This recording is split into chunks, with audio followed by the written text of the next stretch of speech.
everyone, today we will do legal dictation exercise number 52. You can get the PDF from description box. So ready? Start. On going through the entire materials including the oral and documentary evidence led in by both the parties and the judgment and decree of the trial judge, we are unable to accept the only reasoning of the High Court in non-suiting the plaintiff.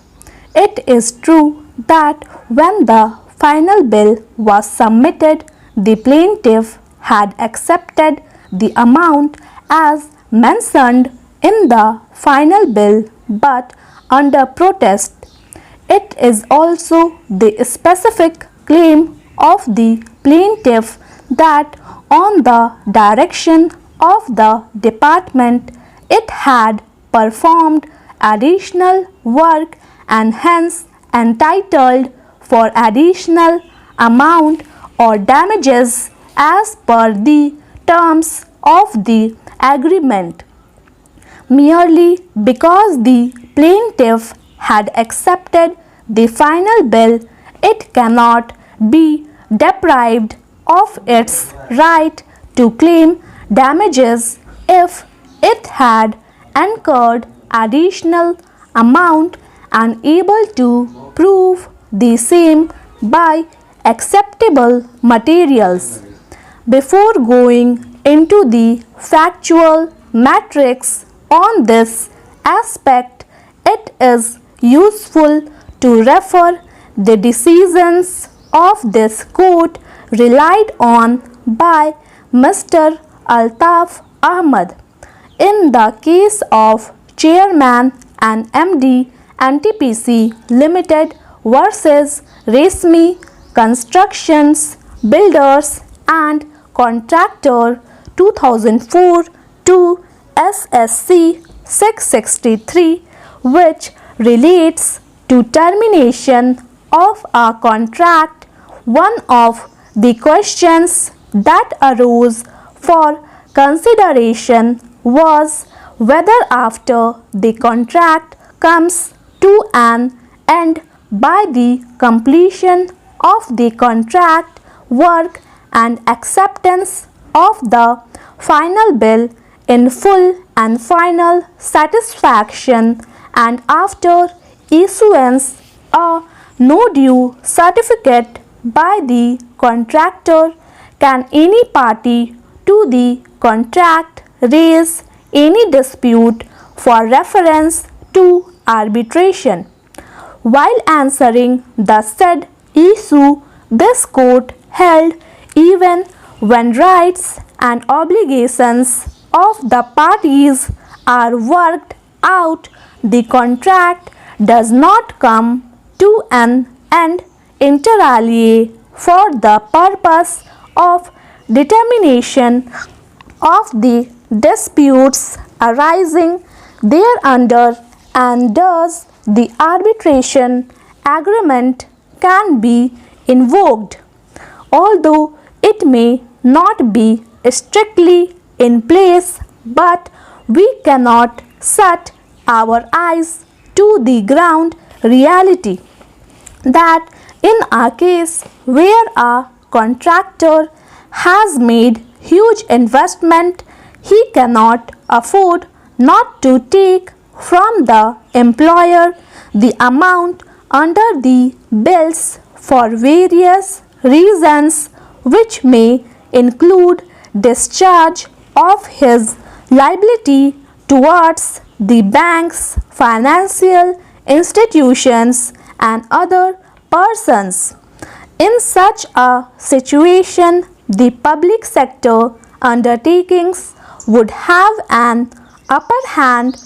They would not ordinarily release the money unless a no demand certificate is signed. Each case, therefore, is required to be considered on its own facts. Further necessities, non habere legum is an age-old maxim which means necessities knows no law. A person may sometimes have to succumb to the pressure of the other party to the bargain who is in a stronger position. A glance at the said clause will immediately indicate that no claim certificate is required to be submitted by a contractor once the works are finally measured up. In the instant case, the work was yet to be completed and there is nothing to indicate that the works as undertaken by the contractor had been finally measured, and on the basis of the same a no claim certificate had been issued by the appellant. On the other hand, even the first arbitrator who had been appointed had come to a finding that no claim certificate had been given under coercion and duress. It is the division bench of the Calcutta High Court which for the first time came to a conclusion that such no claim certificate had not been submitted under the coercion and duress. The High Court conjectured that the age of the prosecutrix could be even 19 years. This appears to have been done by adding 2 years to the age opened by PW1. There is no such rule, much less an absolute one, that 2 years have been to be added to the age determined by a doctor. In the instant case, the brother of the prosecutrix has been examined as PW1 and therefore it cannot be said that best evidence has been withheld. The High Court fell in grave error in observing that the prosecutrix could be even 19 years of the age at the time of alleged occurrence.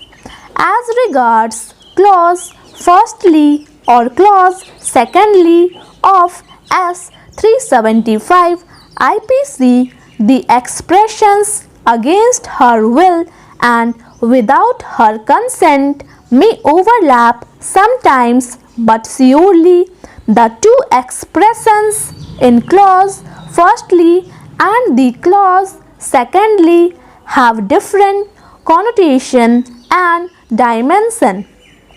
The expression against her will would ordinarily mean that the intercourse was done by a man and a woman despite her resistance and opposition. On the other hand, the expression without her consent would comprehend the act of reason accompanied by deliberation.